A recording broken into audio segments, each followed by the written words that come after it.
அப்ப பெரியவங்க வழிகாட்டும் போது அவங்க நடந்து வந்த பாதைக்கு தான் அவங்களுக்கு தான் தெரியும் அந்த வெளிச்சம். புரியுதா? இப்ப நம்ம வந்து டார்ச் லைட்டு டியூப் லைட்டை தூக்கிக்கிட்டு அங்கேருந்து வரல. நாமளே வெளிச்சமாக இருக்கிறோம், நாமளே லைட்டாக இருக்கிறோம். நீ என்னைக்காவது ஒரு நாள் சூரியனோடு வாழ்ந்தாய் அப்படின்னு நினைச்சா அது உனக்கு அச்சீவ்மெண்டா இல்லையா? அப்ப ஒரு ஞானி என்பது சூரியன் தான். கற்பனையில கூட யூகிக்க முடியாது. இந்த தேசத்துல இருக்கிற விஞ்ஞானிகளால கூட யூகிக்க முடியாத ஒரு நபர் தான் நான். யூகிக்கவே முடியாது. ஏன்னா உனக்கு எப்ப எந்த பொருள் கிடைக்கணும்னு உனக்கு தெரியாதுங்கிறது தான் உண்மை. அதை பார்த்துக்கணும். ஒரு குழந்தை வேணும்னு என்கிட்ட கேட்குற அந்த பொருள் எப்போ கிடைக்கணும்னு எனக்கு தான் தெரியும். நீ வந்து யாருக்காக கேட்குறன்னா உனக்காக கேட்கறது 10%. இன்னைக்கு அது குழந்தை, அதுக்கும் அது மனைவிக்கோ எல்லாருக்கும் அது குழந்தை. பின்னாட்களில் அது குழந்தை கிடையாது, நாம் உருவாக்கிட்டு போயிருக்க ஒரு சிஷியர். புரியுதுங்களா? இப்போ ராமகிருஷ்ணர் ஃபைலை கரெக்டாக வந்து விவேகானந்தர்கிட்ட கொடுத்துட்டாரு. நான் வேலை செய்ய முடியாது, நீ வேலை செய். புரியுதா? விவேகானந்தர் கையில் இருக்கிற ஃபைலெலாம் ராமகிருஷ்ணரோட ஃபைல். இப்போ விவேகானந்தர் சில ஃபைலை என்கிட்ட கொடுத்தாரு. எனக்கு கிடைத்ததை நான் அப்படியே ஏற்றுக்கொண்டு வாழ்கிறேன் அப்படின்னா நீங்கள் இறைவன் கொள்கையை மீறாதவர்னு அர்த்தம். எனக்கு கிடைத்ததை நான் அப்படியே ஏற்றுக்க மாட்டேன், இதை நான் மாற்ற ட்ரை பண்ணுறேங்கும் போது இறைவனை எதிர்த்து நீங்கள் சண்டையிடுறீங்கன்னு அர்த்தம்.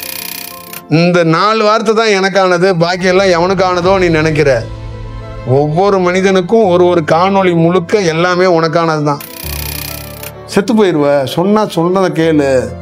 அங்கே போயும் தியானம் பண்ணி ஆசிரமத்தில் கடந்து உடல் உபாமையில் 90 வயசு செத்து தான் போவ. நீ என்னோட நீ இருக்கிற பட்சத்தில் உன்னுடைய சாவு கூட ஒரு நல்ல இடங்கள்ல நல்ல தன்மைகளில் அது உருவாக்கப்படும். அது சாவாக இல்லாமல் அது ஒரு பிரிவாக இருக்கும். நான் உன்னை ஈஸி தான் படுத்துகிறேன், நான் உன்னை மதம் மாற்றலை, உன்னை மடையும் மாற்றலை. நீ ஏன் விரயமாகுற? உன்னை எளிதுபடுத்தி நான் கொண்டாடுறதுக்கு உன்னை ஆசுவாசப்படுத்துகிறேன். நீங்கள் பேசுகிறத பேசுங்க, நீங்கள் சொல்கிறத சொல்லுங்கள், நாங்கள் செய்கிறதா செய்வோம். ஆனால் உங்களை பார்ப்போம், உங்களை வணங்குவோம். என்னென்னா எங்கள் வீட்டில் 24 கடவுள் இருக்கார், அதில் நாங்கள் உங்களையும் வச்சுக்கிறோம். 10 போட்டா வச்சு அதுக்குள்ளே நடுவில் ஏன் போட்டாவையும் வச்சுக்கிட்டு அதுக்குள்ளே ஒரு துண்டு மாலையை வச்சுக்கிட்டு அதுக்குள்ளே ஒரு குங்குமம் போட்ட ஒன்று வச்சுட்டு பத்தியை கொளுத்திக்கிட்டு மணி அடிச்சுட்டு கிடக்கிறார். திருவண்ணாமலையில் நீ எல்லா ஆசிரமத்துக்கு போயிட்டு என்னை பார்க்க வந்தான்னா பார்க்க வராமல் போனா என்ன? என்னை பார்க்க வர்ற கொஞ்சோண்டு பாய்சன் குடிச்சிட்டு வந்துட்டேன் சாமி அப்படின்னு வந்து நீ சொல்கிற மாதிரி தான் அது.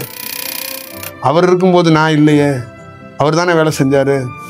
அவரோட காலம்னு ஒன்று இருக்குல்ல, அப்போ நாங்கள் யாரும் தொந்தரவு பண்ணோமா? அவர் பணி முடிஞ்சிச்சுல்ல, அவருக்குன்னு ஒரு காலம் இருக்குல்ல, அப்போ வேலை முடிஞ்சிச்சு. இப்போ வேலை முடிஞ்சிச்சுன்னு எங்களுக்கு தெரியுது, நாங்கள் சொல்கிறோம். நீ ஏன் அங்கே போய் உட்காந்துருக்க? நேரத்தை ஏன் வேஸ்ட் பண்ணுற? உனக்கு அவருடைய கொள்கையும் சித்தாந்தமும் வேணுமா? உனக்கு நீ உன்னுடைய வேலையை செஞ்சுட்டு நீ போகணுமா? மனித அறிவை மட்டும் வச்சுக்கிட்டு விசாரமாக நான் ஒரு பெரிய ஆள், நான் தான் வழி நடத்த வந்திருக்கேன்னு சொல்லிட முடியுமா என்னால்? அவ்வளோ பெரிய தைரியமும் அவ்வளோ பெரிய விஷயமும் ஒருத்தரால் முடியுமா?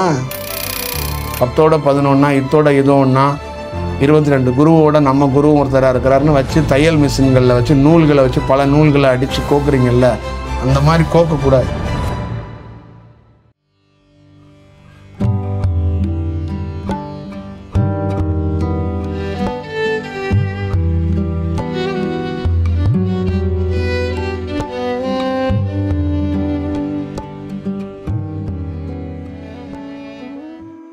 பாதை இல்லாததில் நீ பயணிக்க நினைக்கிற, நீ வந்து பாதையை விட்டுறாத, அது உன்னோட பாதை இல்லை அப்படிங்கிறத நம்ம வந்து தடுத்து ஆட்கொண்டு நீ வந்து இதுதான் பாதை அப்படின்னு நீ தீர்மானிச்சிடுற. அது பாதை என்று நீ தீர்மானிக்க முடியாதுங்கிறதான் நீயும் சரி நானும் சரி மனிதனாக இருந்தால் தீர்மானிக்க முடியாது.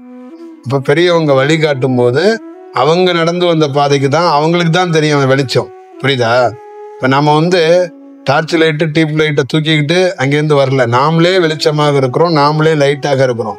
அதனால நம்ம ஒரு இடத்துலேருந்து நடந்து வர்றோம். அப்போ வந்து ஒரு இடத்துல வந்து உன் பக்கத்தில் நிற்கிறோம். அப்போ நம்ம என்ன சொல்கிறோம்? இந்தாங்க போப்பா அப்படிங்கிறோம். ஏன் சொல்கிறோம்னா அந்த பாதை ஃபுல்லாக என்ன பண்ணிட்டோம்? நம்ம நடந்து வந்து வெளிச்சமாக்கிட்டோம். நீ போயிட்டே அந்த பாதையில் இருந்தனா வெளிச்சம் வரும், அந்த வெளிச்சம் தெரிஞ்சுக்கிட்டே இருக்கும். மற்றவங்களுக்கு இருட்டாக இருக்கும். நான் சொன்னதுக்கப்புறம் என்ன செய்யணும்னா இருட்டான இடம் வந்து வெளிச்சமாகும். ஏன்னா நான் ஆல்ரெடி வெளிச்சம் போட்டுகிட்டே வந்திருக்கிறேன். அப்போ நீ அந்த பாதையிலேயே போகணும். கொஞ்சம் தூரம் போயிட்டு நம்ம போகிறது சரியான பாதை தான் அப்படின்னு உனக்கே ஒரு கேள்வி எழும். அதுதான் மனிதத்தன்மையும் மாயமும். அப்போ என்னன்னா இந்த பக்கம் வேற வெளிச்சம் மாதிரி தெரியுதே, இதுக்குள்ளேயும் போகலாமா அப்படின்னு தோணும். அப்போ இதுக்குள்ளேயும் நீ போய் தான் அகப்பட்டு கொண்டுற. உனக்கு திரும்பாத கூட்டு போகுது அந்த இது கூட்டுட்டு போகுது இல்லையா? இல்ல, கூட்டிட்டு போறதுலயும் 2-3 பிரேக் எல்லாம் ஏற்படும். அது வந்து செக்கிங் எல்லாம் ஏற்படும். அப்ப மாற போறது. இந்த ஆவாள் ஏவாளுங்கிறது கூட கதைகள் கூட ஒரு அழகியலான ஒரு விஷயத்த படைச்சிட்டு இந்த பொருளை எடுக்காதன்னா அந்த பொருளை எடுத்ததுனால நீ துன்பத்துல மாட்டிக்கிட்ட. அந்த மாதிரி இந்த பொருள் இங்கிட்டு பாதைகள் நிறைய இருக்கும். நான் காட்டுற பாதையோட அழகான பாதைகள் இருக்கும், சோலையா இருக்கும். ஞானிகள் மாதிரியே சில பேர் தோன்றி அங்க நிற்பாங்க. அவங்கள பார்த்தோன்னே நீ பரவசமாகி கையெடுத்து கும்பிட்ற மாதிரி கூட தோணும். அதனால நீ போய் கும்பிட்றாத. நீ நான் காட்டுற பாதையிலே போனா நீ தப்பிச்சிருவ. நீ இங்கிட்ட ஒரு ஞானி இருக்காருன்னா, ஐயோ பிரகாசமா இருக்கிறாரு, பார்க்கவே கும்பிட்ற மாதிரி, நான் அவரை கும்பிட்டுட்டேன்னா நீ மாயையில் விழுந்துரு. புரியுதா? கர்த்தரையே நீங்க எப்படி பார்க்கணும்னா, கர்த்தரா பார்க்காம கிறிஸ்துவமா பார்க்காம வெட்ட வெளியா பார்க்கணும், வெளிச்சமா பாருங்க. நீங்க அப்படி பார்க்க மாட்டீங்கிறது உங்க பிரச்சனை இருக்குங்கிறத நீங்களும் ஒத்துக்கணும். இல்ல, பொதுவா என்ன சொல்றேன்னா, ஒரு செயல் தோன்றுதுன்னா அந்த காலத்துக்கடல அதுக்கு ஒரு பேர் கிடைக்குதுன்னு வச்சுங்களேன். அது காரணம் இல்லாம ஒரு பேர் அதுக்கு வச்சுக்காது. அதை நம்ம பேரை பார்த்துட்டு அதுக்கிட்டே இருந்து வர்ற நல்ல தன்மையை தான் நம்ம எடுத்துக்கணுமே வஞ்சிய, அதுக்கிட்ட ஒரு மனிதனா இருக்கிற நாம போய் அதை எடுத்துக்காம போனா நமக்கு தான் தீமை விளைவிக்கும். அது ஒரு நல்ல செயலை உருவாக்காது. நம்ம சொல்ற அந்த தியானம், அந்த மந்திரங்கள், அந்த மாதிரி ஒரு விஷயம், இந்த மாதிரி ஒரு விஷயத்துக்குள்ள இருந்தா அது சரியான விஷயம் தான். நாம அந்த தொடர்பை ஏற்படுத்திக்கும் போது அதுலேருந்து அந்த அலைவரிசை கிடைச்சி அது உங்களுக்கு வந்து அது ஒரு உங்களுக்கு நன்மை தீமைகளை அது வந்து ஹேண்டில் பண்ணிக்கிட்டே இருக்கும். அவ்வளோதான் அதுக்குள்ள இருக்கிற விஷயம். அது நீங்க வந்து தீமைகள் உங்களை மேல் நோக்கி வந்தாலும் இந்த அலைவரிசை கொஞ்சோண்டு இருக்கிறதுனால கடைசி நிமிஷத்துலயாவது அந்த தீமைகள்லேருந்து விலகத்துக்கு வாய்ப்பு அது உருவாக்கும். இப்போ வீடு பத்தி எரியுது, வீடை காப்பாற்றிக்க முடியலனாலும் ஒன்றை காப்பாற்றிக்க அந்த அலைவரிசை உதவும். இப்போ உன் துன்பத்தில் சுற்றி இருக்கிற பொருள் இழைந்தாலும் நீ எரியாம அதை காப்பாற்றும். சரிங்களா? அவ்வளோதான் விஷயம். அப்போ அந்த அலைவரிசை இருக்கும்போது அந்த அலைவரிசையை உருவாக்கிக்கங்க அப்படிங்கிறது தான். இப்போ அண்ட வழியில சராசரத்தில் இருக்கிற எங்கேயோ லட்சோப மைலுக்கு அப்பாறு இருக்கிற சுக்கிரனோ குருவோ வந்து உன் பையனோடவோ உன்னோட ஜாதகத்துக்கு அதுதான் காரணகர்த்தாவா இருக்கு. அப்ப எத்தனையோ மைல்களுக்கு இருக்கிற அந்த அலைவரிசை தான் உன் மகனுக்கு வந்து அலைவரிசையா கிடைச்சி அது சுக்கிரனோ அது புதனோ ராகுவோ கேதுவோ அதுபடிதான் வேலை செய்யற. அப்ப நான் பூமியில கீழே இருக்கும்போது என்னுடைய அலைவரிசை உனக்கு கிடைச்சிச்சுன்னா அது உனக்கு எவ்வளவு பெரிய நன்மை தீமைகளை அது ஏற்படுத்தும். அது சுக்கிரன் புதன்கிட்ட இருந்தே உன்னை காப்பாத்திவிடும். புரியுதா? அப்ப என்னுடைய அலைவரிசைகள்ல யார் செயல்படுகிறார்களோ 9 கோள்களிலிருந்தும் அவன் காப்பாற்றப்படுவாங்கிறது தான் உண்மையான நீதி.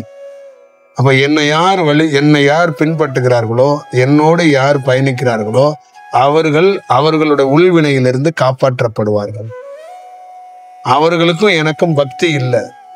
அவர்கள்ட்ட இருக்கிற அலைவரிசைகளை வேலை செய்ய விடாம 15 லைட் எரியுது. அந்த 15 லைட்டோடைய சுவிட்ச் கண்ட்ரோலையும் நான் எடுத்துக்குவேன். என்னுடைய லைட்டோட பவரில் அந்த 15 லைட்டும் என்னுடைய பவருக்கு கட்டுப்படும். புரியுதுங்களா? இப்போ 9 கோள்களும் என்னுடைய வெளிச்சத்துக்கு கட்டுப்படும். என்னுடைய அலைவரிசைக்கு அரெஸ்ட் ஆகும். புரியுதுங்களா? ஒரு மேகமூட்டம் மாதிரி அதுங்களை நான் சூழ்ந்து கொள்ளலாம் அப்படிங்கிற வாய்ப்பு இருக்கு.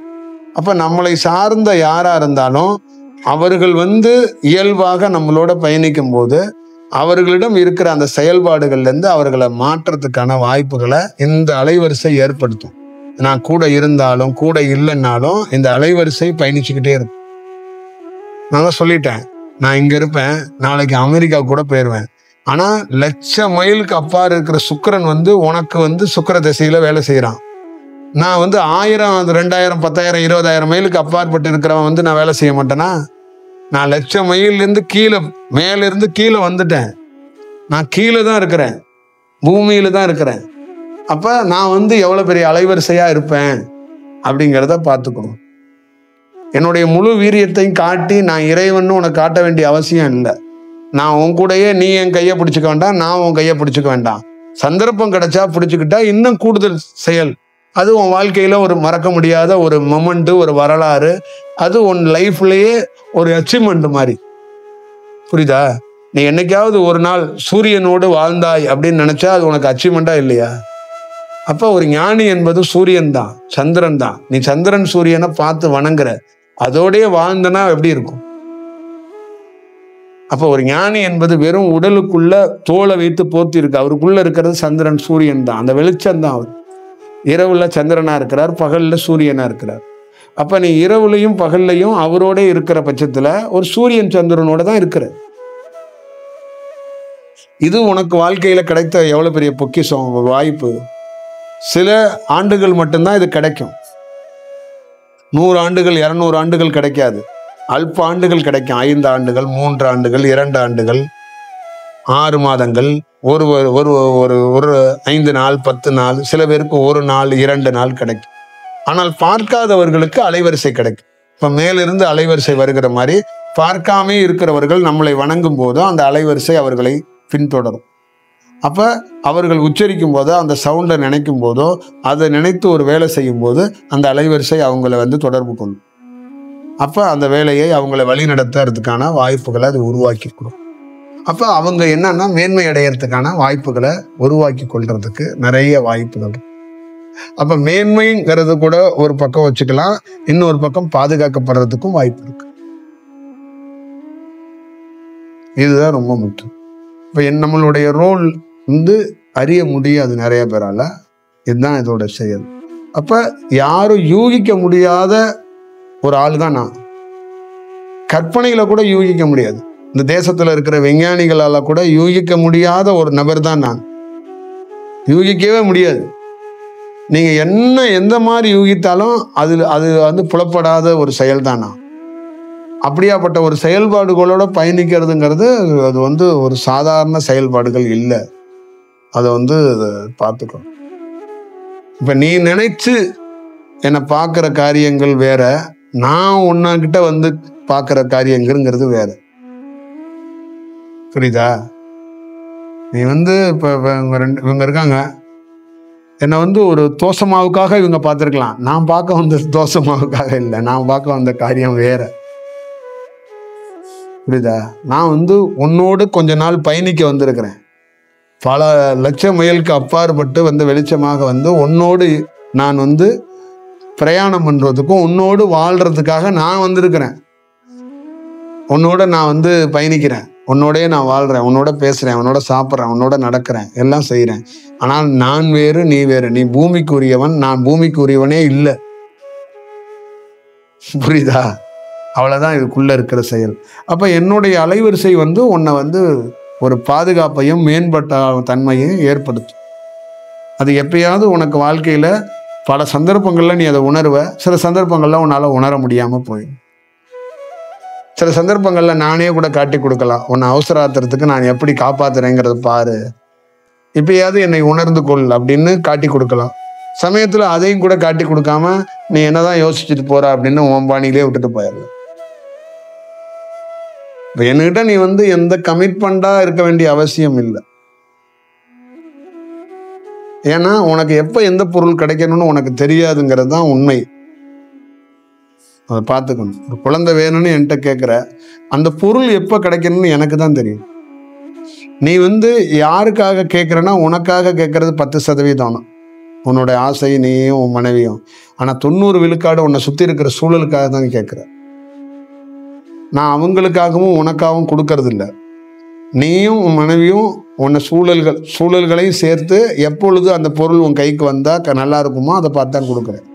இங்க கிடைக்கப்பட்டிருக்க எல்லாருக்கும் குழந்தை கிடைக்கப்பட்டிருக்கவங்களுக்கு அவங்க தாய் தந்தையும் சரி, அவங்கள சுத்தி இருக்கவங்களும் சரி, ஒரு குழந்தையால, ஒரு ஆணால, பொண்ணால நல்லாலாம் இல்லை. நல்லா ஞாபகம் வச்சுக்கோங்க. கல்யாணம் ஆகி உடனே கன்சீவ் ஆகி 9 மாதத்துல குழந்தை பார்த்த யாரும் பெரிய அந்த குழந்தையினால பேர் ஆனந்தமாலாம் பொங்கியெல்லாம் இங்க யாருங்க வலிஞ்செல்லாம் ஓடலை. புரியுதுங்களா? அவங்க எவ்வளோ துன்பங்களையும் துயரத்திலையும் இருக்கிறாங்க. புரியுதுங்களா? இவ்வளவுதான் விஷயம். அந்த மாதிரியெல்லாம் ஒரு ஒரு ஒரு ஒரு சூழல்கள் இருக்கு. அப்ப எனக்கு குழந்தை பாக்கியம் ஆரம்ப காலகட்டத்தில் கல்யாணம் பண்ணி இல்லை. அப்ப இறைவனிடம் போராடி அதுக்கான சூழல்கள் அமையும் போது, கால நேரம் வரும்போது அது திட்டமிட்டு கரெக்டா ஒரு பிளானிங்ல எந்த குழந்தை வரப்படணும், யார் வரப்படணும், எந்த ரேடியஸில் வரப்படணும், அது எதற்காக வரப்படணும்னு அதெல்லாம் அமைச்சு அந்த குழந்தைய வந்து கொடுக்குறாங்க. புரியுதுங்களா? அப்ப எல்லாமே அப்ப என்னன்னு வச்சுக்கோங்க, நான் வந்து மேலிருந்து வந்திருக்கிற ஒரு ஆளு. அப்ப கீழே வந்து ஒரு குழந்தைய வந்து உருவாக்குறதுக்கு வாய்ப்பு உருவாகும் போது அப்ப நாமளே களத்துல இருந்து வேலை செய்யணும். அப்ப அந்த குழந்தைகள் ரெகுலரா இருக்க முடியாது. அப்ப அந்த குழந்தை நான் நல்ல தன்மைக்கு மாறுற வரைக்கும் அந்த குழந்தை உருவாகாம இருக்கணும். நான் இந்த தன்மையை வச்சுக்கிட்டே நான் உருவாக்குனேன்னு வச்சுங்களேன், அந்த குழந்தை நல்ல தன்மையில் இருக்காது. அப்ப நான் நல்ல தன்மைக்கு மாறினதுக்கு அப்புறம் இறைத்தன்மை இன்னும் ஒரு பெரிய பொலிவை ஏற்படுத்தி அந்த கருவு உருவாகும் போது அந்த கருவில் இருக்கிற குழந்தையும் என்ன பண்ணும், பின்னாட்கள்ல நாமளே அதை வழி நடத்தும் போது அதை உருவாக்கி அதுக்கான ஒரு வேலையை செஞ்சு கொடுக்கும்போது அதுவும் பெரிய ரோல் பண்ணும். இப்போ அதுவும் ஃபியூச்சரில் என்ன ஆகும்னா, கல்யாணம் பண்ணிக்கிட்டு வீடு கட்டிக்கிட்டு காரு வாங்கிக்கிட்டு கொஞ்ச நாள் இப்படி இருக்கிற குழந்தை அது முற்றிலும் மாறி போய் வேற ஒரு வேலையை செய்யறதுக்கான ஒரு ஆளாக அது மாறும்.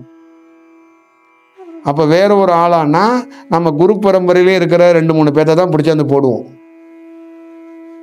இன்னைக்கு அது குழந்தை, அதுக்கும் அது மனைவிக்கோ எல்லாருக்கும் அது குழந்தை. பின்னாட்கள்ல அது குழந்தை கிடையாது, நாம உருவாக்கிட்டு போயிருக்க ஒரு சிஷியர். அது ஃபியூச்சர்ல அது வேற அதோட தன்மையை அது வெளிப்படும். அது வந்து வெளிப்பட்டு அது வந்து சும்மா சாப்பிட்றதுக்கு தூங்குறதுக்கு டிகிரி படிக்கிறதுக்கு இங்கே வரல. அது என்ன வேலைக்காக வந்தோன்னா அது தெரிஞ்சிடும் ஒரு நாள். அப்ப இவர் வந்து இதை வந்து தோற்றி வச்சுட்டு போயிருக்காரு. அப்ப தாயை பார்த்துக்கிறதுக்கு வந்து குடும்பத்தை பார்த்துக்கிறதுக்கு வழி நடத்துறதுக்காக இவருக்கு வச்சு கொடுக்கல. அப்ப என்னுடைய பணிகளில் ஒரு 4-5 ஃபைல் பெண்டிங் இருக்கும், நீ அதை பாரு, நான் ரொம்ப தொலைதூரம் போயிடுவேன், அதை நீ பாரு. அது இல்லாமல் நீ பல நாள் இங்க வரணும் வேலை செய்யணும்னு விருப்பப்பட்டிருக்க, அந்த விருப்பத்தையும் நிறைவேற்றுறதுக்கு சந்தர்ப்பம் வந்திருக்கு, வா என்னுடைய பணிகளில் இருக்கிற அந்த சொச்ச ஃபைலை கரெக்டாக பாரு. அப்ப நீங்க நேரடியாக செயல்படுறதுக்கு வாய்ப்புகள் குறைவா இருக்கும். அதனால என் ஃபைல்னால அதை நானே உன்னை வழி நடத்துவேன். அதனால அந்த ஃபைல் படி அச்சசலாக நீ அப்படியே செயல்படு. அதை அப்படியே ஜெராக்ஸ் எடுத்துட்டா போதும், நீ வேற எதுவும் திட்ட வேண்டாம். பிளானிங் எல்லாமே நான் ஆல்ரெடி போட்டு வச்சுட்டேன், நான் களத்தில் இருக்க முடியாது, நீ வேலை செய் அப்படின்னு கொடுத்துட்டா அது வேலை செய்வான். புரியுதுங்களா? இப்போ ராமகிருஷ்ணர் ஃபைலை கரெக்டாக வந்து விவேகானந்தர்கிட்ட கொடுத்துட்டாரு, நான் வேலை செய்ய முடியாது, நீ வேலை செய். புரியுதா? விவேகானந்தர் கையில் இருக்கிற ஃபைல்லாம் ராமகிருஷ்ணரோட ஃபைல். இப்போ விவேகானந்தர் சில ஃபைலை என்கிட்ட கொடுத்தாரு, நான் வேலை செய்ய முடியாதுங்க, ஆனால் நீங்களும் வேலை செய்ய வேண்டாம், என் ஃபைல் இருக்கு, அந்த ஃபைலை வச்சுக்கிட்டு நீங்கள் கொஞ்ச நாள் வேலை செய்யுங்கன்னாரு. அதில் இருக்கிற 2-3 ஃபைல்களை எடுத்து நம்ம வேலை செஞ்சோம். இவ்வளோதான் அது. அப்புறமா வந்து நாம் வந்து ஃபைலை வந்து புதுசாக உருவாக்க வேண்டிய ஒரு சூழல் வருது. அப்போ நாமளே வந்து களத்தில் இறங்கி வேலை செய்ய வேண்டிய வேறு வேலைகளை செய்ய வேண்டிய உருவாக்கம் இருக்கும்போது அப்போ பழைய ஃபைலை கையில் எடுக்க வேண்டாம், புது ஃபைல் உருவாக்கப்படணும் அப்படிங்கிறதும் ஒரு வேலையை இப்போ தொடங்கி இப்போ செஞ்சுக்கிட்டு, இதுதான் அதோடைய செயல்பாடு. அப்போ குழந்தை இதெல்லாம் நீங்கள் கேட்குற ஒரு பொருள் கூட நீங்கள் வந்து அறிந்து கேட்க மாட்டீங்க, அந்த சூழல் நிர்பந்தத்திலான நீங்கள் எல்லா வேலையும் செஞ்சுட்டே இருந்துடுவீங்க. அதனால அது கொஞ்சம் நீங்கள் காத்திருந்தா, இன்னைக்கு கிடைக்கல, அழுக வருது, துன்பம் வருது, அது வந்துட்டு போகுது, எவ்வளவு நாளும் வந்துட்டு போகுது. அந்த பொருள் வந்தால் இன்னும் மோசமாக சொல்லுவோம். ஏன்னா அந்த பொருளை நீ கேட்டதுக்கே அழுகிற, அந்த பொருள் வந்தால் நீ என்ன ஆகும்? அதனால அது பார்த்துக்கும். அதை கடக்கிறதுக்கான வாய்ப்பு இருக்கும்போது உன் வாழ்க்கை நல்லா இருக்கும். நீங்கள் துன்பம்னு ஒன்று இருக்குல்ல, அது இறைவன் கொடுத்தான்னு நினச்சிட்டிங்கன்னா நீங்கள் வாழாந்து வாழ போறீங்கன்னு அர்த்தம்.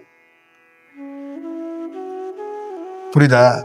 எனக்கு கிடைத்ததை நான் அப்படியே ஏற்றுக்கொண்டு வாழ்கிறேன் அப்படின்னா நீங்கள் இறைவன் கொள்கையை மீறாதவர்னு அர்த்தம்.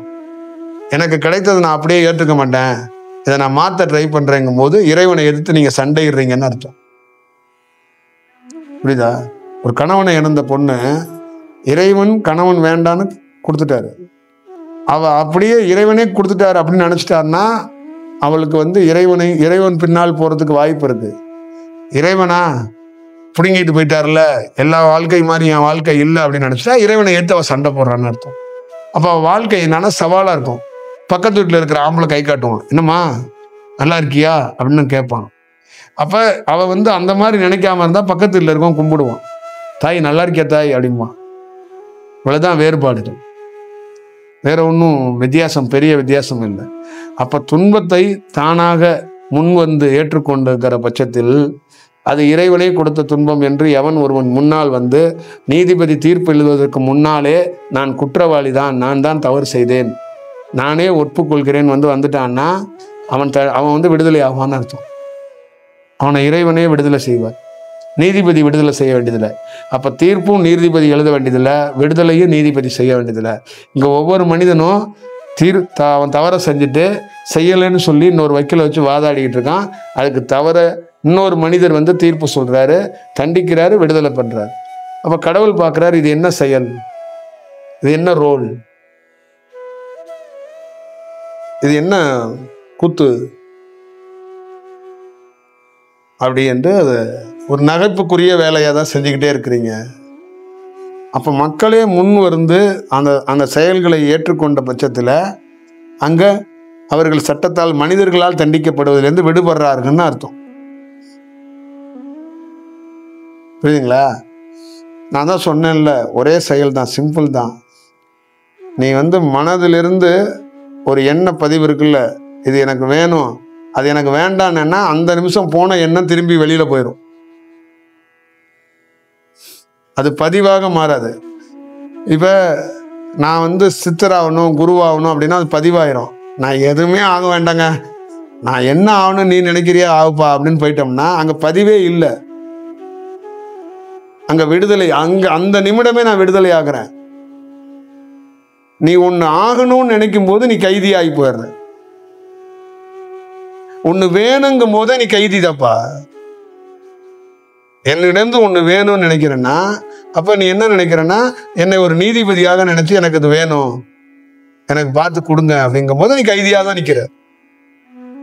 எனக்கு வேண்டாம், இறைவனே இதை கொடுத்துருக்கிறாரு, 2 நாள் அழுன்னு இருக்காரு, அவருக்கே தெரியாதா அப்படின்னு நீ அங்கே நினச்சிட்டேன்னா எவ்வளோ நாள் அழுகணுமோ அழுதுட்டு அப்புறம் விட்டுருவேன், அவரே மாற்றி விடுவார்ல அப்படின்னு நினச்சிட்டேன்னு வச்சுக்கவே, அங்கே யாரும் எந்த மனிதனும் உன்னை தண்டிக்க முடியாது, நீயே விடுதலையாரு. புரியுதுங்களா?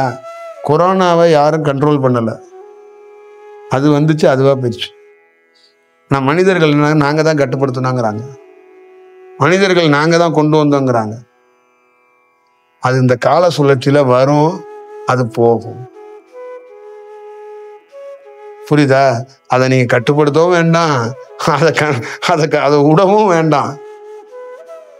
அது வந்து அதுக்கான சூழல்களை தெரியும், இவ்வளவுதான் விஷயம். இப்போ உடல்ல துன்பமோ துயரமோ எல்லாமே ஒரு நாள் வந்தது மாதிரி விடுபடுற அதுக்கு தெரியும்.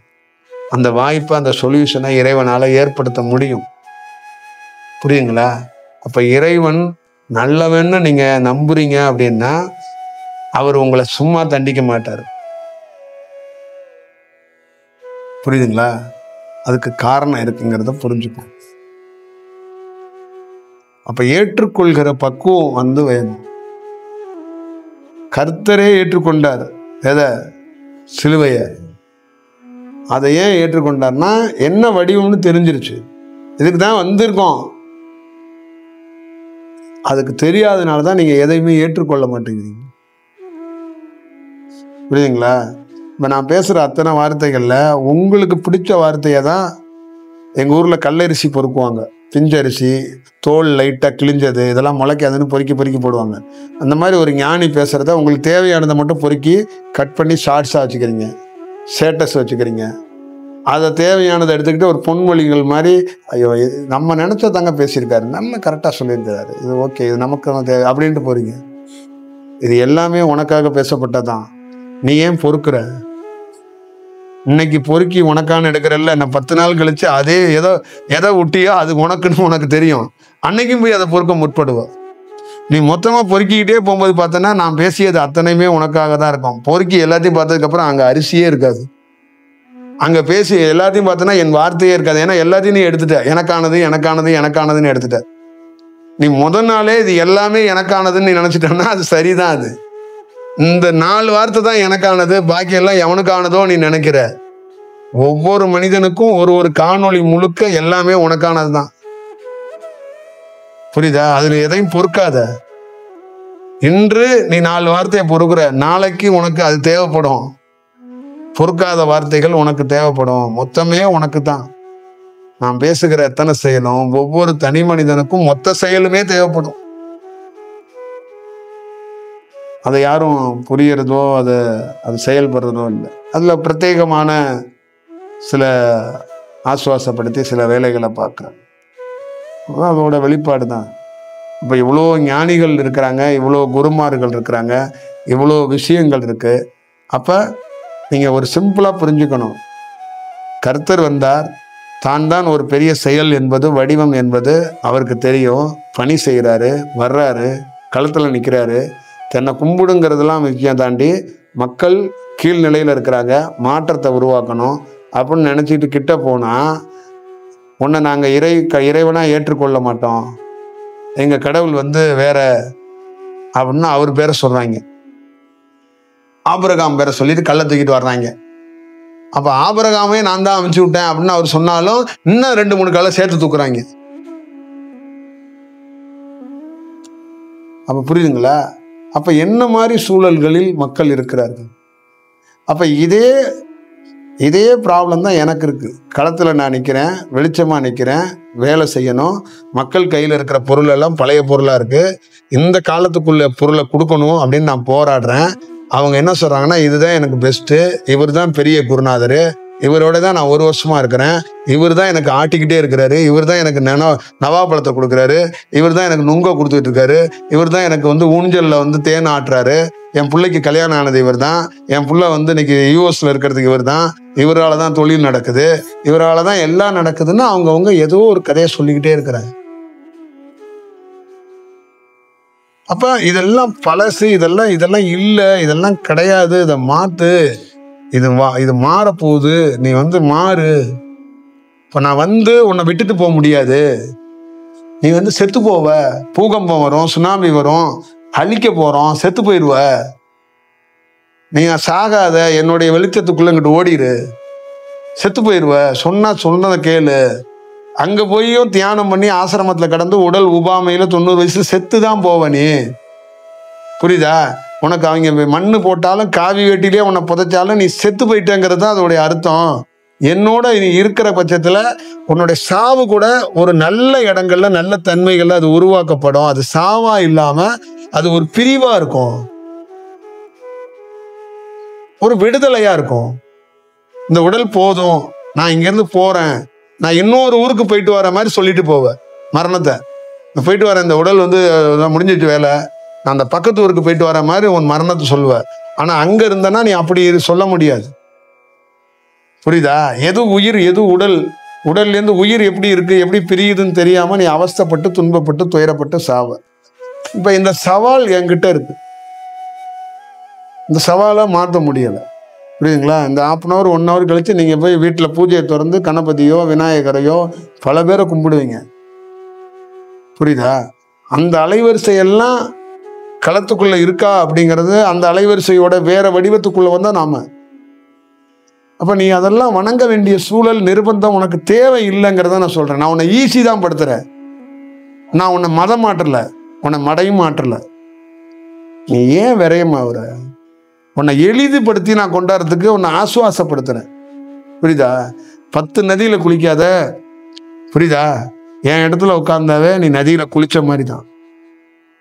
புரியுதா? ஆன்ம விடுதலைக்கு என்ன சொல்லியிருக்கேன்? உன் தகப்பனை நினைச்சிட்டு என் பக்கத்துல உட்காந்துக்க, உங்க அப்பா விடுதலை ஆயிடுவாரு. பிண்டத்தை தூக்கிட்டு வடையை தூக்கிட்டு ஓடின காலம்லாம் ஒரு காலம். நீ இப்படி உட்காந்துக்க, உன் வீட்டில் செத்து போனவன் எல்லா பேரையும் நினைச்சுக்கிட்டு ஒரு 2 நிமிஷம் உட்காந்துக்க, அந்த உயிர்கள்லாம் அப்படியே விடுதலை ஆயிப்பாரு. அந்த செயல்பாடுகளுக்குரியவன் தான் நான். அப்ப எவ்வளவு எழுதி பண்ணி தர்றேன். இப்ப நீ என்ன பண்ணணும்? அரிசி வாங்கணும், நாணல் வாங்கணும், ஐயரை பிடிக்கணும், மந்திரத்தை சொல்லணும், எல்லாத்தையும் கட்டப்பையில் தூக்கணும், பெட்ரோல் போடணும், வண்டியில் 20 மைலுக்கு போகணும், அங்கே போய் இறங்கணும், மாமனு சித்தப்பனுக்கு மெசேஜ் அனுப்பணும், அங்கே புது வேட்டி எடுத்து கொடுப்பான், பழைய வேட்டி எடுப்பான், சாந்தியம் சந்தர்தாயம், காவேரி நீரில் குளிக்கணும், உட்காரணும். இவ்வளோ பெரிய வேலையை ஒரு ப்ராசஸை ஒரு நாள் ஃபுல்லாக செய்கிறத 3 நிமிடத்தில் நான் அதே இடத்துல ஒரு பொருளையும் தூக்காம உன்னை அப்படியே பியூராக அந்த வேலையை செஞ்சு விட்டு போயிடுது. இவ்வளோதான் விஷயம். அப்ப இதுல நீ பொருளை விடு, நீ விரயமாகாம தப்பிக்கப்படுறியா? அப்போ உங்க அப்பாவுக்கு நீ காரியம் பண்ண போய் காலையிலேருந்து மத்தியானம் வரைக்கும் நீ பல சிந்தனைகள்ல அலைக்கலுக்குள்ள ஆயிடுவ, ஒரு மாதிரி கரகரப்பாயிருவ.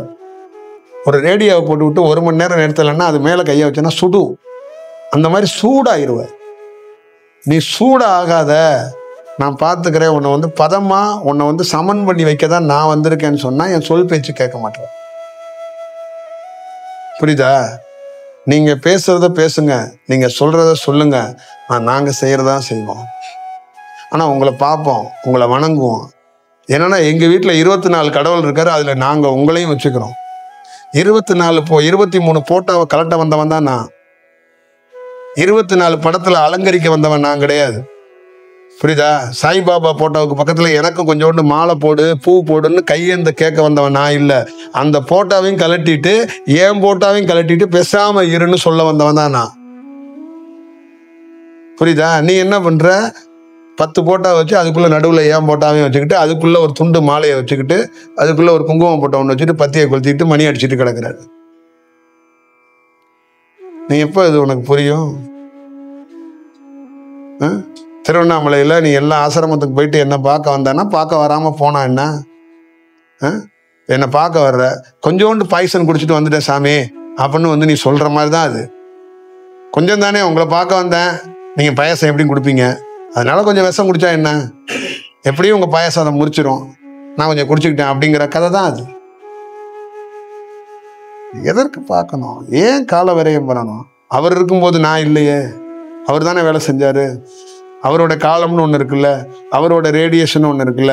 அப்போ நாங்கள் யாரும் தொந்தரவு பண்ணோமா? அப்போ அவர் வேலை செஞ்சார்ல, அவர் பணி முடிஞ்சிச்சுல்ல, அவருக்குன்னு ஒரு காலம் இருக்குல்ல. அப்போ வேலை முடிஞ்சிச்சு. இப்போ வேலை முடிஞ்சிச்சுன்னு எங்களுக்கு தெரியுது, நாங்கள் சொல்கிறோம். நீ ஏன் அங்கே போய் உட்காந்துருக்க? நேரத்தை ஏன் வேஸ்ட் பண்ணுற? உனக்கு அவரோட கொள்கையும் சித்தாந்தமும் வேணுமா? உனக்கு நீ உன்னுடைய வேலையை செஞ்சுட்டு நீ போகணுமா? அவர் சித்தாந்தத்தையும் கொள்கையும் வச்சுட்டு நீ என்ன பண்ண போற? நீ வந்திருக்க வேலை என்ன? 2 புள்ள பெற்று அதை வளர்த்து ஆளாக்கி உன் வேலையை முடிச்சுட்டு உன் உடலை நல்ல செயலோடு கொண்டு போய் எங்கேயாவது இறக்கி வைக்கணும். அந்த வேலைக்கு தானே வந்திருக்கிற. அப்புறம் அவர் சித்தாந்தத்தையும் அவர் கொள்கையும் தூக்கிட்டு ஓடுனா அப்புறம் உன்னை யார் தூக்கிட்டு ஓடுறது? போகிற வழியில் எங்கேயாவது நீ லாரியில் அடிபட்டு கீழே கிடப்ப 4 பேர் தான் தூக்கிட்டு ஓடுவான். இப்போ நீ அந்த சித்தாந்தத்தை தூக்கிட்டு ஓடாமல் இருந்தனா லாரியே இல்லாமல் நான் பண்ணி விட்டு போயிடுவேன். இதுதானே விஷயம். அப்போ எதை தூக்கணும், ஏன் தூக்கணும் அப்படின்னு ஒன்று இருக்குல்ல, தான் முக்கியம். இப்போ எங்களுக்கு கொடுத்துருக்க இன்ஸ்ட்ரக்ஷனு மக்கள் எதை கையில் எடுக்கணும், எதை கையில் எடுக்காமல் பார்த்துக்கணும். புரியுதா? நான் என்கிட்ட ஒரு 4-5 மாடு இருக்குது, அடிக்கடி உதாரணமாக காட்டுவேன். மாடு இருக்குது, அதை போய் விஷம் இருக்கிற புல்லுங்கள்கிட்ட நான் போய் அதை மேய்ச்சி விட்டுருப்பேனா? அதை நன்மைப்படுத்த தானே வழிகாட்டுவேன். அதே மாதிரி தான் இது விஷயம். நான் என்ன அவ்வளோ மனித அறிவை மட்டும் வச்சுக்கிட்டு விசாரமாக நான் ஒரு பெரிய ஆள், நான் தான் வழி நடத்த வந்திருக்கேன்னு சொல்லிட முடியுமா என்னால்? அவ்வளோ பெரிய தைரியமும் அவ்வளோ பெரிய விஷயமும் ஒருத்தரால் முடியுமா? புரியுதா? ஒரு கிருஷ்ணர் அவதாரம்னு ஒருத்தர் சொல்றாருன்னு வச்சுக்கல. கிருஷ்ணர் அவதாரம் அப்படிங்கிறது கிருஷ்ணராகவே வரமாட்டாரு. அன்னைய காலகட்டத்தில் என்ன ரேடியேஷனோ அவர் வேற வடிவத்தில் வருவார். அவர் என்ன சொல்லுவார்னா, ஒரு காலத்தில் நான் கிருஷ்ணராக இருந்திருக்கேன் பாரு.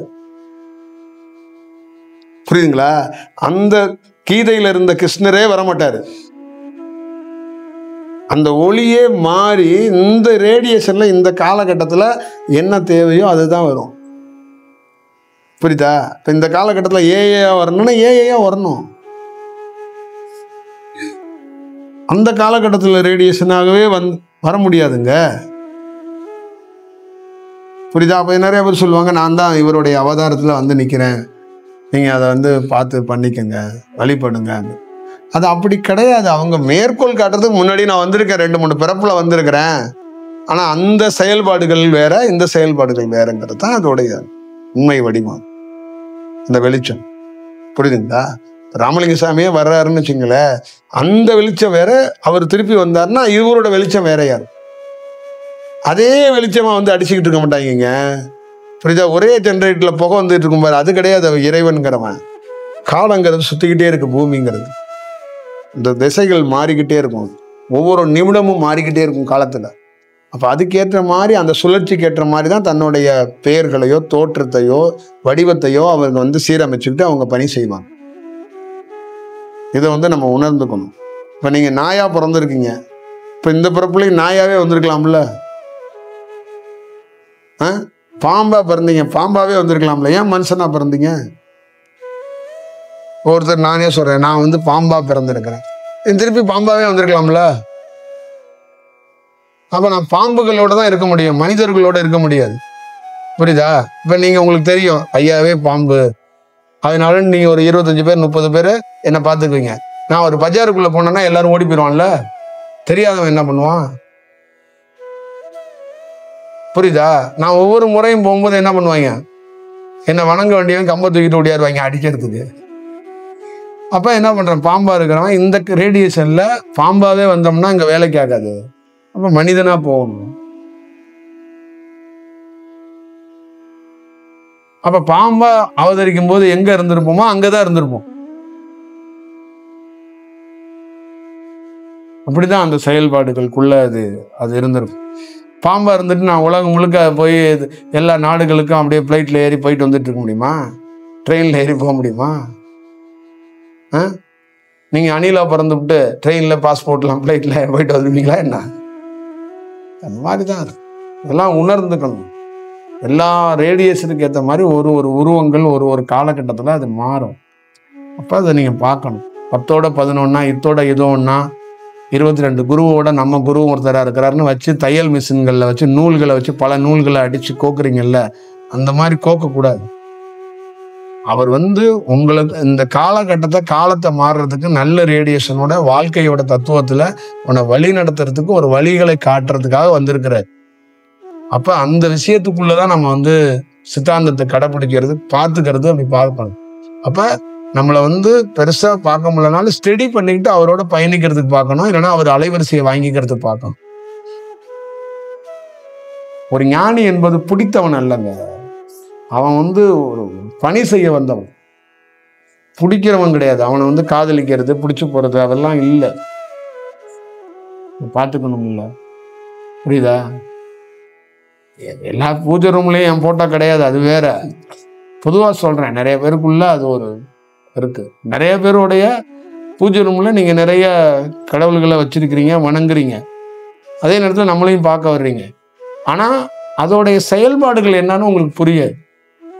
அப்ப நீங்க என்ன நினைப்பீங்கன்னா, இது கடவுள், ஐயாவும் கடவுள் பாட்டன்ல இருக்கிறாரு, நீங்களே அதுக்கு ஒரு விளக்குறையை கொடுத்துருவீங்க. புரியுதுங்களா? இப்பதான் விஷயம். உங்க தாத்தா இருக்கிறாரு, இறந்து போயிட்டாரு, அவர் போட்டோவை வச்சிருக்கீங்க, அவர் மீண்டும் வந்து தாத்தாவே வந்துருவாரா என்ன? புரியுதுங்களா? அவர் இறந்து போயிட்டாருன்னா அவர் ஞாபகார்த்தமா உனக்கு ஒரு புகைப்படம் ஒன்று கொடுத்தாரு, என்னைக்காவது ஒரு நாள் நீ பார்த்துக்கலாம், அவ்வளவுதான் விஷயம். இப்போ நம்ம நாட்டில் இருக்கிற நிறைய தலைவர்கள், நிறைய மன்னர்களோட புகைப்படம்லாம் ஏன் கிடைக்கலன்னா, எதுவும் நிரந்தரம் இல்லை. இதை யாரும் எந்த நாட்டுக்காரனும் படையெடுத்துட்டுலாம் போய் அழிக்கலைங்க, இயற்கையே அழிச்சிருச்சு. நம்ம டுபாக்கூர் பசங்க வேணா பேசிட்டு உட்காந்துருப்பாங்க, இந்த நாட்டிலேருந்து இந்த மன்னர் படையெடுத்துட்டு போய் அதை கொளுத்திட்டாரு, அழிச்சிட்டாரு, நாங்கள் தான்டா எரிச்சோம். இல்லைன்னா நீங்கள் அதையும் சாமி கும்பிட்டுட்டே உட்காந்துருப்பீங்க. உங்கள்கிட்ட எப்படி பெருமாளையும் சிவனையும் பிடுங்கிறதுக்கு நான் போராடுறனோ, அந்த மாதிரி ராஜராஜன் பாண்டியனுடைய ஒரிஜினல் பொங்கம்லாம் கிடச்சிருந்துச்சுன்னா அதையும் பிடுங்கிறதுக்கு போராடணும் நாங்கள். அதையும் நீங்கள் பிடிச்சிக்கிட்டு வணங்கிக்கிட்டு உட்காந்துக்கிட்டு தோளில் கூட மாட்டிக்கிட்டு கூட அலைஞ்சிருப்பீங்க நீங்கள். புரியுதுங்களா? திருவண்ணாமலையை கோயில் கட்டினவன் எவன்னு ஒருத்தன் புகைப்படம் கிடைச்சிச்சுன்னா நீங்கள் விடுவீங்களா அவனை? நெஞ்சில் பச்சை குத்திட்டு அலைய மாட்டீங்க? அந்த மாதிரி தான் அது. அப்போ ஒரு காலகட்டத்தில் என்ன ஆகுதுன்னா, ஒரு ஜென்ரேஷன் ஒரு யுகம் மாறும்போது எல்லாருடைய புகைப்படமும் எல்லாருடைய வடிவத்தையும் அவனே எரிக்கிறான், இயற்கையே. புரியுதா? உண்மையான கிருஷ்ணனுடைய உருவம் என்னன்னு யாருக்குமே தெரியாது. ஏன்னா அவனே எரிச்சிட்டான். ஏன்னா இது தேவைப்படக்கூடாது அப்படிங்கிறதுல யார் தீர்மானமா இருக்கான்னா, எவன் தோன்றினானோ அவனே தீவிரமா இருக்கிறான். நான் உனக்கு தேவைப்படக்கூடாது, ஏன்னா நான் காலத்துக்கு ஏற்ற மாதிரி என்னை நான் நவீனமாக புதுப்பித்துக்க கூடியவன். நீ எதை என்னதுன்னு நினைச்சிட்டு நீ எடுத்துக்கிட்டு போயிட்டோம்னா அடுத்தது இன்னொரு விஷயத்துல நானே வருவேன். அப்ப நீ இதை வச்சுக்கிட்டு என்ன எதிர்ப்ப, இவர் தான் எங்க கடவுள் அப்படின்னு என்ன பண்ணுவேன், என்கிட்டே சண்டைக்கு வருவேன். கிருஷ்ணன் இருக்கான்னு வச்சுக்க, இப்போ இயேசு இருக்காரு, இப்போ நானே இயேசுவா வர்றேன், இயேசு போட்டா வச்சுக்கிட்டு இவர் தாங்க எங்க கடவுள், நீ என்னையா அப்படின்னு என்ன குத்த வந்தேன்னா, டே அது நான் தாண்டா அது அப்படின்னு சொன்னாலும் மீண்டும் குத்துவ. இவர் கடவுள், நீ மனுஷன், உனக்கு இன்னொரு குத்து இருக்கு பாரு, இவருன்னு சொன்ன பாரு, அதனாலே ஒரு குத்து அப்படின்னு குத்திடுவான். இப்படித்தான் இயேசுவே குத்துனாங்க. நீ கடவுளோ அப்படின்னு சொல்லி சமாதானம் ஒரு குத்து குத்துனாங்க. அப்ப மீண்டும் அவர் கடவுள் தான் சொன்னாரு, மீண்டும் இன்னொரு குத்து அவருக்கு. புரியுதுங்களா? அப்ப இந்த உருவம் எவ்வளவு பெரிய வேலைகளை பார்க்குதுன்னு பாருங்க. இது அழிக்கிறது ரொம்ப கடினம். அதனாலதான் இயற்கையே அழிச்சிருது. புரியுதுங்களா? அப்ப ஒரு நகரமே இல்லாம போயிருது பாருங்க. நான் பல ஊர்களுக்கு சொல்லியிருக்கேன், 500 ஆண்டுகளுக்கு முன்னாடி இருந்த நகரங்கள் எங்கே அப்படின்னா யாரும் அழிக்கல, இயற்கை தான் அழிச்சிருச்சு. ஏன்னா அது தேவைப்படாது, அது வேண்டியது இல்லை. இப்ப இருக்கிற நகரங்கள் இன்னும் 1000 ஆண்டுகள் 500 ஆண்டுகள் கழிச்சு அழிக்கப்படும். அப்ப அடுத்த நகரத்துல வர்றவங்களுக்கு இப்ப முன்னாடி ஆண்டவங்களோட என்னடா போட்டா இல்லை, வரலாறு இல்லைன்னு கொஞ்சம் கொஞ்சம் ஓலை சொடியில கீழே மண்ணில் நோண்டி ஏதாவது அவங்க வாழ்ந்த பானை சட்டி ஏதாவது ஒரு பொருள் 1 2 கிடைச்சல அதை வச்சுட்டு ஆராய்ச்சி பண்ணிட்டு இருப்பான். ஆனா நீ அதை வச்சு ஆராய்ச்சி பண்ணு, ஆனால் அவர்கள் தேவைப்பட மாட்டார்கள் தான் அதை நாங்க அழிச்சோம். தேவைப்படுவார்னா நாங்களே பாதுகாத்து வச்சுக்க மாட்டோமா? புரியுதுங்களா? இவ்வளவுதானே. இதை எல்லாரும் புரிஞ்சுக்கணும். ஒரு அல்லான்னு சொல்றாங்க, ஒரு இஸ்லாம்னு சொல்றாங்க, அதுக்கு ஒரு உருவம் தேவைன்னா ஒரு முகத்தை காட்டியிருப்போம்ல, அதுக்கு ஒரு உருவம் தேவையில்லை, அது வேண்டாம். ஏன்னா காலத்துக்கு ஏற்ற மாதிரி சுழற்சியில மாறிக்கிட்டே இருக்கும். நீ எந்த உருவத்தை வச்சுக்கிட்டே இவரையே நோக்கி போயிட்டே இருப்ப. புரியுதா? இந்துக்கள்ல இருக்கிற பெரிய பிரச்சனையே அதுதான். புரியுதா? எந்த காலத்துல இந்த உருவத்தை இவங்க ரெடி பண்ணி கையில வச்சுக்கிட்டதுனால அந்த உருவத்தை விட்டுட்டு வரவே மாட்டான். அதனால அவங்களுக்கு கால விரயம் ஆகுதுன்னு தான் நம்ம சொல்றோம். அதை அவங்க புரிய மாட்டாங்க. நம்ம கடவுளை நம்மளே நேசிச்ச இப்ப நீங்க உங்க பையனை பயங்கரமா நேசிக்கிறீங்க, உங்களுக்கும் உங்க பையனுக்கும் ரேடியேஷனா கால கணக்குல சரியா இல்லை. உங்க பையனை ஒரு 10 நாள் என்னோட அனுப்பிச்சு வைங்க, நான் கூட்டிட்டு போறேன்னு நான் சொல்றேன்னு வச்சுங்களேன், நீங்க என்ன சொல்லணும்? அனுப்பிச்சு வைக்கணும். அப்ப அந்த 10 நாள்ல அந்த பையன் புதுப்பிக்கப்படுவான், நீங்களும் புதுப்பிக்கப்படுவீங்க. இல்ல ஒரு நிமிஷம் கூட நான் அவனை பிரிஞ்சிருக்க மாட்டேன் அப்படின்னா நீயும் துன்பப்படுவான், பையனும் துன்பப்படுவான். இதேதான் கையில வச்சிருக்க உங்க வீட்டுல இருக்க பூஜை படத்துல இருக்கிற எல்லா புகைப்படமும் அதுவே உங்களுக்கு துயரத்தையும் துன்பத்தையும் ஏற்படுத்தி கொடுக்க ஆளாகும். புரியுதுங்களா? பழசை வச்சுக்கிட்டு நீங்க என்ன பண்ண முடியும்?